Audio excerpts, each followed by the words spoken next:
This guy over here is a turkey vulture. The turkey vulture's scientific name is Caphitis aurua.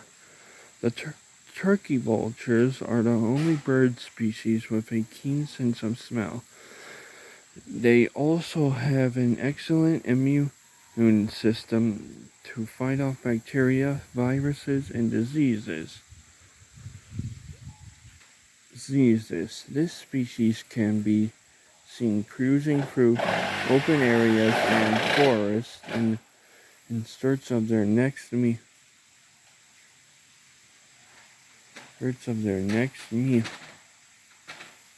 Meal.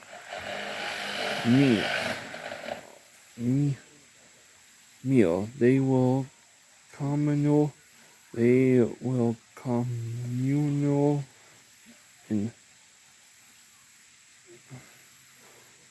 they will commune. This species can be seen cruising through open areas and forests in search of their next meal. They will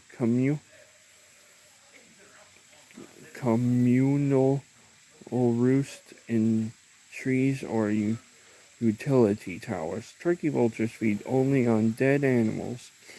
The turkey vultures lay 1 to 3 eggs on the ground.